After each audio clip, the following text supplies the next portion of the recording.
Friends, ICS part 2 chapter number 8 जो है हमारा कंटिन्यू है। आज हम लोग लेक्चर नंबर 3 जो है वो डिस्कस करेंगे। लेकिन लेक्चर नंबर 3 डिस्कस करने से पहले लेक्चर 2 जो है अगर आप लोगों ने नहीं देखा तो वो लाजमी देखें, क्योंकि इसका काफ़ी जो है लिंक है आपके प्रीवियस लेक्चर नंबर 2 से।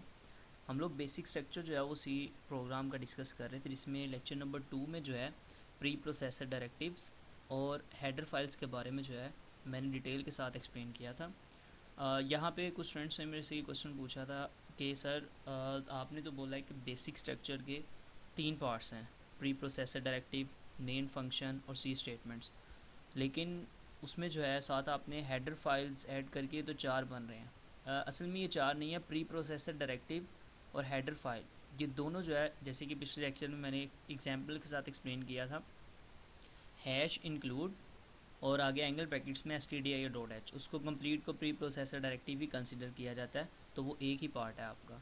नेक्स्ट जो है हम लोगों ने आज डिस्कस करना है मेन फंक्शन। मेन फंक्शन जो है असल में एक ऐसा फंक्शन है जो कि इस चीज़ को रिप्रेजेंट करना है कि आपके प्रोग्राम की एक्चुअल एग्जीक्यूशन यहाँ से स्टार्ट होगी। मेन फंक्शन का सेंटेक्स है ये आपके सामने, वॉइड मेन, और आगे मैंने ब्रैकेट्स के अंदर वॉइड लिखा हुआ है। इसको मैं आगे मज़ीद एक्सप्लेन करूँगा नेक्स्ट स्लाइड्स में। और आगे 2 ब्रैकेट्स होंगी, इन ब्रैकेट्स को हम लोग ब्रेसिस भी कहते हैं, डेलीमीटर्स भी कहते हैं, करली ब्रैकेट्स भी इन ब्रैकेट्स को जो है हम लोग बोलते हैं। वो मैं आगे लेबलिंग के साथ बिल्कुल डिटेल में एक्सप्लेन करूँगा। मेन फंक्शन का 3 पार्ट्स हैं इसमें। पहले है वॉइड, ये असल में कहलाती है रिटर्न टाइप। मेन जो है ये फंक्शन का नेम है, और आगे फिर ब्रैकेट के अंदर ये जो लिखा वॉइड ये जो है आपका फंक्शन के पैरामीटर्स होते हैं। इनकी डिटेल में मैं नहीं जा रहा, क्योंकि ये हमारा अलग से चैप्टर नंबर जो है आपके जो 13 चैप्टर में जो है डिटेल के साथ फंक्शंस के बारे में एक्सप्लेन किया जाएगा, तो वहाँ पे जो है हम लोग इसको डिस्कस करेंगे कि फ़ंक्शन के जो है कौन कौन से पार्ट्स होते हैं। ये जो आपकी ब्रैकेट्स के अंदर वॉइड लिखा है, ये आप लिखें या ना लिखें ये मैटर नहीं करता, क्योंकि आपकी बुक्स में जो है उसने वॉइड मेन लिख के ब्रैकेट्स को इसी तरह एम्प्टी छोड़ा हुआ है। वाइड का जो आपको वाइड है इसका मतलब है नल या एम्प्टी, यानी नथिंग जो है वो कुछ भी पैरामीटर नहीं यूज़ कर रहा और कोई जो है आपके रिटर्न टाइप यूज़ नहीं कर रहा।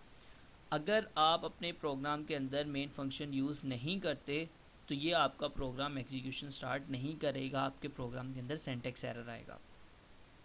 नेक्स्ट जो आपका सी स्टेटमेंट्स है, सी स्टेटमेंट्स करली ब्रैकेट्स जो मैंने आपको बोली थी उनके दरमियान जो भी हम लोग लिखेंगे उनको हम लोग बोलेंगे सी स्टेटमेंट्स। अब यहाँ पे क्वेश्चन ये बनता है, करली ब्रैकेट्स के अंदर तो पिछली स्लाइड में मैंने ये बताया कि वो मेन फंक्शन है। मेन फंक्शन जो है वो बॉडी थी उसकी, मेन फंक्शन की उस बॉडी के अंदर जो है हम लोग जो लिख रहे हैं वो आपकी सी स्टेटमेंट्स कहलाती है। हर सी स्टेटमेंट सेमी कोलन के साथ, यानी इस सिंबल के साथ जो है वो एंड होगी, और इस सेमी कोलन को हम लोग सी लैंग्वेज में स्टेटमेंट टर्मिनेटर भी बोलते हैं, ये आपने याद रखना है। इसकी एक एग्जांपल है, यहाँ पे मैं लिख रहा हूँ, ये मैंने आपके सामने एक एग्जांपल लिखी है जिसमें मैंने इंट एक्स वाई आगे ये सेमीकोलन लगाया, फिर मैंने लिखा है प्रिंट एफ हेलो लिखा, ये जो है इसके सामने मैंने सेमीकोलन लगाया। ये क्या चीज़ें हैं इंशाल्लाह आगे डिटेल में हम लोग डिस्कस करेंगे, लेकिन ये जो है मैंने एक स्टेटमेंट लिखी है, ये मैंने एक स्टेटमेंट लिखी है, इसको मैं एंड कर रहा हूँ सेमीकोलन के साथ, तो ये जो है आपकी कहलाएंगी सी स्टेटमेंट्स। अब यहाँ तक तो बेसिक स्ट्रक्चर ख़त्म हो गया। अब एक एग्जांपल के साथ मैं डिटेल में आपको बता रहा हूँ कि कौन कौन से जो है हम लोग यूज़ करते हैं, कौन कौन से पार्ट्स हैं, कैसे बेसिक स्ट्रक्चर जो है होता है। यहाँ पे बहुत से ऐसे एमसीक्यूज़ हैं जो कि आपको अक्सर पेपर में पूछे जाते हैं, जो कि मैं अभी आपको लेबलिंग के साथ जो है बताऊँगा। सबसे पहले स्टार्टिंग में आप देखें ये हैश इंक्लूड लिखा था, इसको हम लोग बोलते हैं प्री प्रोसेसर डायरेक्टिव्स। सेकंड आपकी एंगल ब्रैकेट्स के अंदर जो लिखे गए हैं जिसकी एक्सटेंशन डॉट एच है, इसको हम लोग बोलते हैं हेडर फाइल्स। थर्ड में जो है यहाँ पे एक चीज़ बताता चलूँ, ये जो ब्रैकेट मैंने बनाई हुई है, ये जो ब्रैकेट है आपकी, इसको बोलते हैं हम लोग पैरेंथेसिस, जिसको छोटी ब्रैकेट भी वर्ड यूज़ किया जाता है, तो इसको कंप्यूटर की लैंग्वेज में ये पैरेंथेसिस बोला जाता है। नेक्स्ट जो है आपका ये जो सिंबल है इसको हम लोग बोलते हैं सेमीकोलन या स्टेटमेंट टर्मिनेटर। इसके बाद ये जो आपकी पूरी स्टेटमेंट है, यानी यहाँ पे पहले मैंने रिप्रेजेंट किया है, ये आपका सेमीकोलन है, और ये जो आपकी स्टेटमेंट लिखी हुई है इसको हम लोग सी स्टेटमेंट्स बोलते हैं, जो कि प्रीवियस स्लाइड में मैंने आपको एक्सप्लेन किया था। नेक्स्ट जो आपका ये जो ब्रैकेट है इसको हम लोग बोलते हैं डेलीमीटर, इसको मज़ीद एक दो नेम दिए जाते हैं, वो नेक्स्ट स्लाइड में मैं आपको बताऊंगा। ये जो है आपका मेन फंक्शन है, वॉइड मेन वॉइड, ये आपका कंप्लीट मेन फंक्शन कहलाएगा। ये जो आपका कंप्लीट है ये आपका मेन फंक्शन कहलाएगा। अगर मेन फंक्शन यूज़ नहीं करते तो आपके प्रोग्राम की एग्जीक्यूशन नहीं होगी। हर सी स्टेटमेंट में मेन फंक्शन का होना ज़रूरी है। इसके अलावा हम लोग कुछ टाइप्स ऑफ एरर आगे डिस्कस करेंगे, उसमें ये डेलीमीटर्स का होना भी ज़रूरी है। ये जो आपकी ब्रैकेट्स हैं इनको सिर्फ पैरेंथेसिस बोला जाता है, ये मैं बार बार एक्सप्लेन कर रहा हूँ, ठीक है। और ये जो आपके डेलीमीटर्स हैं इनको जो है हम लोग ओपनिंग ब्रेस बोलेंगे ये वाली ब्रैकेट को, और जहाँ पे ये एंड होगी उसको हम लोग क्लोजिंग ब्रेस बोलेंगे। उम्मीद करता हूँ मैंने बहुत ज़्यादा डिटेल में बताया आपको कि आपको ये समझ लगी होगी। अगर फिर भी कोई क्वेश्चन आप पूछ लें, ये लेबलिंग करने का मकसद ये था कि ये तमाम वो पार्ट्स हैं जो कि हम लोग दोबारा आगे जाके इसी लैंग्वेज में यूज़ करेंगे, लेकिन तब हम लोग ये जो है हम लोग उसमें दोबारा से डिटेल में एक्सप्लेन नहीं कर पाएंगे क्योंकि हम लोगों ने प्रोग्राम्स करने हैं।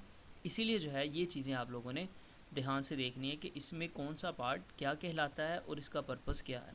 जैसे कि आपकी हेडर फाइल्स हम लोगों ने यूज़ की थी, इसमें तमाम लाइब्रेरी फाइल्स फंक्शंस हमारे यूज़ होते थे जो कि हम लोगों ने ऐड करने यूज़ करने होते थे अपने प्रोग्राम में। जैसे stdio.h लिखा है, इसमें ये printf जो है ये इसके अंदर फंक्शन जो है आपका यूज़ हो रहा है, इसमें लाइब्रेरी फाइल स्टोर है। अगर मैथमेटिक का कोई यहाँ पे यूज़ कर रहा हूँ फार्मूला, तो मैंने यहाँ पे मैथ की हेडर फाइल यूज़ किया तो वो एक्सेस कर लेगा। अगर मैं फार्मूला यूज़ कर रहा हूँ, यानी जैसे हीरो फार्मूला यूज़ कर लें या कोई स्क्वायर रूट फाइंड करें, तो मैथ की हेडर फाइल अगर यूज़ नहीं करता तो वो एग्जीक्यूशन नहीं करेगा, आपको एरर दे देगा। उसके बाद आ रहा है मेन फंक्शन। मेन फंक्शन में वाइड मेन वाइड लिखा हुआ है। अच्छा, यहाँ पे एक चीज़ क्लियर करता चलूँ, कुछ जो है बुक्स में उसने यहाँ पे इंट यूज़ किया हुआ है, इस जगह पर इंट यूज़ किया हुआ है। वो रीज़न ये है कि आपका जो कंपाइलर यूज़ करना है हमने प्रोग्रामिंग के लिए Dev C plus plus, Dev C plus plus हम लोग एक कंपाइलर यूज़ करेंगे प्रोग्रामिंग के लिए। तो वो प्रोग्रामिंग जो है आपकी, वो जो सॉफ्टवेयर है आपका, वो यहाँ पे अगर आप इंट नहीं लिखेंगे वो आपको एरर देगा। वो आपको यहाँ पे बोलेगा कि आपने यहाँ पे जो है वॉइड यूज़ किया है, ये अननोन आपकी रिटर्न टाइप है, तो इसी को चेंज करें। तो फिर आपको यहाँ पे इंट लिखना पड़ेगा। डेट्स वाई हम लोग कुछ ऐसे प्रोग्राम्स करेंगे कि यहाँ पे आपको इंट लिखना पड़ेगा। लेकिन यहाँ पे वाइड ही आप ना भी लिखें, खाली भी छोड़ दें, तो इसका मतलब एम्प्टी है। ये जो ब्रैकेट्स हैं इनको हम लोग पैरेंथेसिस बोलते हैं। ये आपकी ओपनिंग ब्रेस है, ये आपकी क्लोजिंग ब्रेस है। इन दोनों को हम लोग डेलीमीटर्स भी बोलते हैं और करली ब्रेसिस भी बोलते हैं।